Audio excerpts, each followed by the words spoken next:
आज दो आईपीओस भी साथ में बंद हो रहे हैं, कैमकॉन और कैम्स। बताइए सुमित, किस तरह का तगड़ा रिस्पांस इनको मिला है? देखिए, जो लास्ट आंकड़ा मैंने देखा था उसमें तो कैमकॉन करीब 90 गुना सब्सक्राइब हो चुका है और एस्टॉनिशिंग नंबर है कि जो टॉप 10 आंकड़े आते हैं उसी में कहीं शुमार होता हुआ दिखाई पड़ रहा है। बाय डे एंड ये आंकड़ा और बहुत बढ़ता हुआ दिखाई पड़ेगा। दूसरा, रिटेल की तरफ से स्ट्रॉन्ग पार्टिसिपेशन है। इसके अलावा छोटा आईपीओ इसलिए मेजरली उम्मीद भी लगाई जाती थी, लेकिन इसी के कॉन्ट्ररी अगर आप कैम्स को देखेंगे जो कि करीब 2200 से 2300 करोड़ का आईपीओ है, वहां पर भी रफली 30 गुने के आसपास का सब्सक्रिप्शन फिगर आता हुआ दिखाई पड़ रहा है। तो इतने बड़े आईपीओ को भी उतना ही बड़ा रिस्पांस मिल रहा है। हालांकि एंजल, जिसका आज दूसरा दिन है, उसको अब तक करीब 2 गुने के आसपास वो सब्सक्राइब होता हुआ दिखाई पड़ रहा है। और तीनों ही आईपीओ में ब्रोकर्स की सब्सक्राइब की राय है और तीनों ही आईपीओ में जो रिटेल का पार्टिसिपेशन है वो काफी स्ट्रांग देखने को मिल रहा है। तो एक अच्छे पार्टिसिपेशन के साथ एक strong set of subscription numbers देखने को मिल रहे हैं, जो कि आगे और बढ़ते हुए दिखाई पड़ेंगे कैम्स और कैमकॉन के मामले में।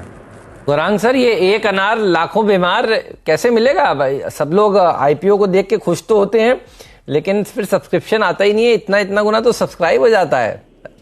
आपके क्लाइंट्स भी कहते तो होंगे आपसे। तो हम एक ही चीज कहते हैं। सबसे पहले तो ये कहना चाहूंगा हेमंत कि मैं बहुत ही उत्साहित हूँ और ऐसे सब्सक्रिप्शन के आंकड़े देख के एक सवाल जहन में ये उठता है कि क्या भारत देश में नकदी की कमी है? क्योंकि अगर आप 90 गुना 100 गुना इस तरीके का अगर आप सब्सक्रिप्शन देखते हैं तो एक अंदाजा लगा सकते हैं कि आने वाले समय में ये कितना सहारा देगा बाजार को। जहां तक रहा सवाल, अगर आपने मौका चूक गए हैं या फिर आपने निवेश के लिए लगाए हैं पैसे लेकिन आपका नंबर नहीं लगा, आपको शेयर नहीं मिले, तो मेरे ख्याल से मायूस नहीं होना चाहिए। लिस्टिंग के पश्चात शायद आपको थोड़ा बहुत और प्रीमियम देना पड़े, लेकिन अगर पेपर अच्छा है, मूल्यांकन अच्छा है, मैनेजमेंट काबिलियत वाली है और कारोबार को लेकर के जो रणनीति है वो स्पष्ट रूप से ध्यान में रखिए, तो ज्यादा झिझकना नहीं चाहिए। सही कह रहे हैं आप। तो देखिए, ये दोनों ही बढ़िया इश्यूज हैं। इन दोनों में हमारी राय भी यहाँ पर सब्सक्राइब करने की थी। एंजल ब्रोकिंग भी पूरा भरता हुआ नजर आया है और रूट मोबाइल, इसके रूट्स बड़े मजबूत हैं। आप देखिए 350 पर ही आया, इशू मिला और ये इस समय कहाँ कारोबार कर रहा है। पर रूट मोबाइल ने भी देखिए जिनके हाथ लगा उनको तो पैसा बनाकर दिया ही। और आज क्या हुआ है देखिए, रूट मोबाइल में जाते जाते ये स्टॉक 20% के अपर सर्किट पर जाकर लॉक होने की तैयारी कर रहा है। 350 वाला शेयर देखिए 840 हो गया ये रूट मोबाइल में। आपकी राय क्या थी गौरांग सर, ये बताइए, और अभी क्या करना चाहिए?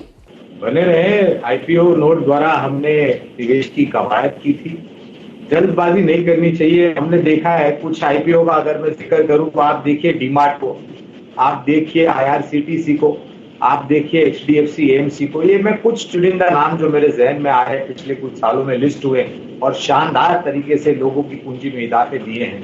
अगर आपने बाजार में से पैसा उठा करके सिर्फ लिस्टिंग गेन कमाने के लिए आपने पैसे लगाए, तो ये आपका उत्तरदायित्व बनता है कि आप अपना जो कर्म है वो पूरा करें।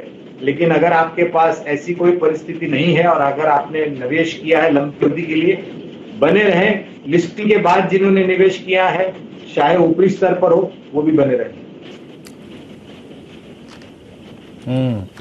निवेशित रहिए। 833 इस 2020 में हेमंत, ये साल बहुत अच्छा नहीं रहा मानवता के लिए भी और आई थिंक हर चीज के लिए, हर पर्सपेक्टिव से अगर आप देखें तो। लेकिन सब किसी चीज के लिए सबसे अच्छा रहा है ना ये साल, तो वह है आईपीओ मार्केट। जो आया उसने अगर आप देखें पैसा कमा के दिया। और गौरांग ने सही कहा, आई मीन जिस प्रकार से पैसा लिक्विडिटी आईपीओ को चेस कर रही है, आपको सोचना पड़ेगा कि वाकई पैसे की कमी है भी कि नहीं। वीडियोस को देखने के लिए आप जरूर से सब्सक्राइब कर ले हमारे यूट्यूब चैनल को। फ्रेंड्स, मिलते हैं अगले वीडियो के अंदर। जब तक के लिए गुड बाय।